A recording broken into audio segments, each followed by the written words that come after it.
क्या आपके घर में किसी को खांसी आती है?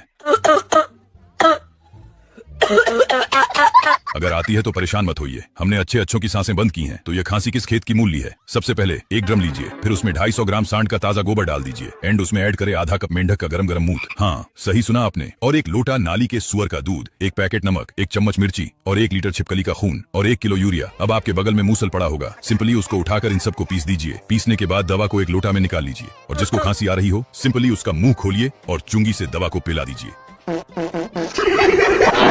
खत्म, bye bye, tata, good bye, गया।